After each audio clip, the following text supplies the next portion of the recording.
باز د غره په څوکه کې هګۍ وکړه. هګۍ را وغورځېده، راتله د غره لمنې ته راورسېده او یوه پټي کې ودرېده.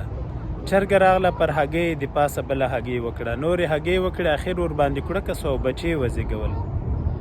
کله چې چرګوړي لږ لوی سو، د باز بچی هم پکې و. د باز خو ډېر لرې نظر رسېږي. چرګوړو ته به یې ویل چې ولا زه اسمان کې عجیب غریب شیان وینم، الوت کوي. نورو چرګوړو به پورته وکتل، د هغو نظر خو نه رسېده. خپل منځ کې به یې کټ کټ پسې وخندل. ده ته به ویلې ته ولا لیونی څه ویې، فکر دې خراب ده، که چیرې اسمان کې څه شی وی موږ به هم لیدل.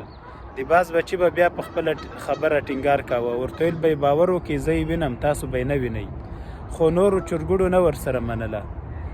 دا کیسه موږ او تاسو ته راښیي چې زموږ خبره به سمه او په حقه وي، خو د ځینې نورو خلکو به نظر نه رسیږي او نه به یې راسره مني.